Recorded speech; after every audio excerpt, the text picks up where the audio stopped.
Hello and welcome to my 8th video. My name's Ben, and in this video we're getting a little bit Christmassy. I'm going to show you how to draw a sprig of holly. Let's get straight into it. Let's start off this Christmassy drawing by drawing 3 circles that are close to each other. Now, this doesn't have to be 3, this can be 5, this can be 8, this can be any number you want. But personally I'm just drawing 3 for simplicity. That's the lowest I recommend. Make them roughly the same size, and after you've done that, now it's time to draw the leaves. To draw the leaves, just draw spikes.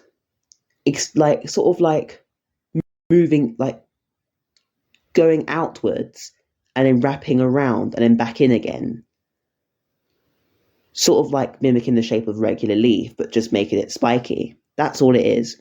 Make sure to vary the size of the spikes as well, so don't make all the spikes the same size. You want some bumps bigger than the others. And then that will make a really sort of natural shape. It'll make it look really natural. Because if you make it all the same size, it might look a little bit more on the cartoony side of things. Although, if that's what you want to draw, that's obviously up to you. But I'm drawing a more realistic approach. Once you've done that, let's move on to the next bit. Trying to be a bit better on names, we're now going to draw what is called the petiole of the leaf, where you draw 2 almost horizontal lines extending from the centre of the leaf, moving outwards and eventually joining up before you hit the top. The next thing to focus on is detail. In terms of detail, I recommend adding little splodges of lighting, kind of like around the tips of the leaf, around the spikes, sort of like towards the edge, like I'm doing here. Don't do it around every single spike. Leave some blank, as that will be shaded darker eventually. So the tips, so like you have some tips that are of the leaf that are facing down and some that are facing upwards. If you don't know what I mean, don't worry about it. It'll all make sense once I do the shading. But for now, just add little splodges of light around the tips of the leaves, like I'm doing here. But also do it at the end of the petioles as well. After you've done that, it's time to add the veins of the leaf, which are done by doing 2 almost parallel lines, but they do meet eventually. They're very skinny, and they do meet, and they also extend towards the every single tip of the leaf that you've drawn. So every single time there's a spike, make sure the stem goes towards the spike. Again, if it's not making any sense, you can just watch what I'm doing here. This will outline it for you. Just do it for every leaf. Also keep it very thin as well. Don't do it too thick, because it's only like a little vein. They aren't supposed to be very prominent. And once you finish, you'll have something that looks something like this. Let's move on to the next step. Now let's talk shading. So the first step is to use a moderately light pencil and just shade in the centre of the leaf, closest towards the petiole and around the veins. Don't worry about the transitions and the sort of like making things smooth yet, as we'll focus on that a little bit later. Just keep doing that, making sure the veins aren't that thick. And we can always go back over that later. Your next thing is to use an even lighter pencil or just press lighter and go around that, but don't quite touch the light bits yet. Don't touch the lighting parts yet. And this way it can just sort of create a bit of a transition, but we can always improve that in a bit. If you don't understand what I'm saying, just have a look at what I'm doing here. After you've done that, go back over with a darker pencil, quite a dark pencil. I'm using 8B here, and just really shade in towards the center.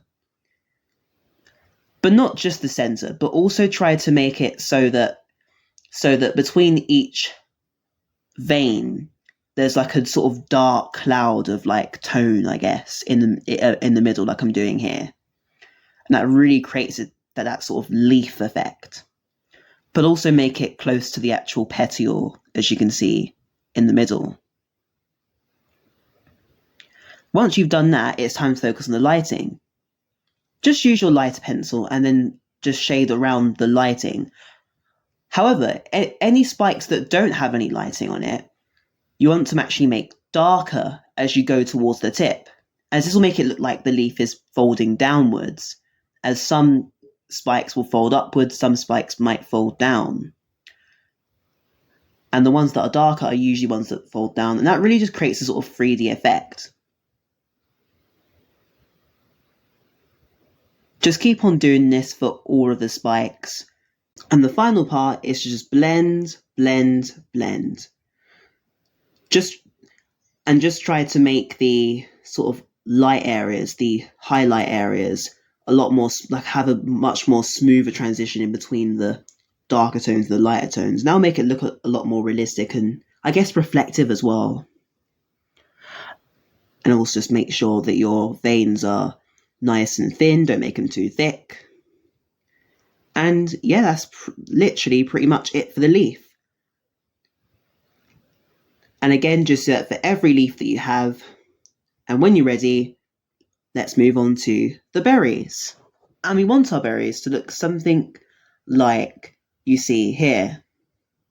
To do this, all you need to do is try to think of like a realistic sphere.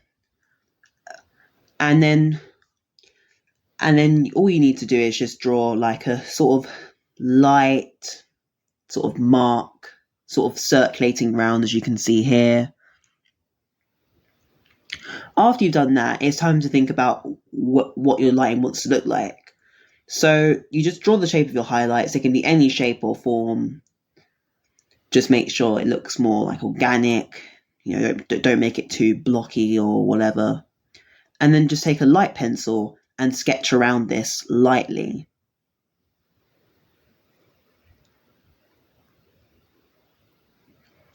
After you've done that, you can then take a darker pencil and then just sort of like smoothen around it a little bit and join it up with the darkest bit at the bottom. So obviously you want the darkest shading at the bottom, and it just gets more lighter towards the top, as you can see here. Oh yeah, and don't forget to do the bottom bit as well. I'm not entirely sure what that's called, but like draw the bottom of the berry too. And that's literally it for the berry. And obviously do that for every single berry that you have. And I'll be honest, that is pretty much it, really. Oh yeah, I failed to mention that you also need to try and make sure that the stems and everything really is also darker towards the bottom as well, because the stems aren't exempt from shading and shadows. So just make sure you do that as well. And also make it a little bit more, I guess, three-dimensional. Okay, now that's it. And that is it for the tutorial. You have your very own Sprig of Holly. Thanks for watching. I'll be doing a lot more I'll be doing one more Christmas video before the big day. I am all Christmased up now, so around the 25th of November to the big day, I'll be doing a lot of Christmassy videos, and that's what I'll be doing from now on. But yeah, thanks for watching, hope you enjoyed, and I'll see you in the next video. Bye!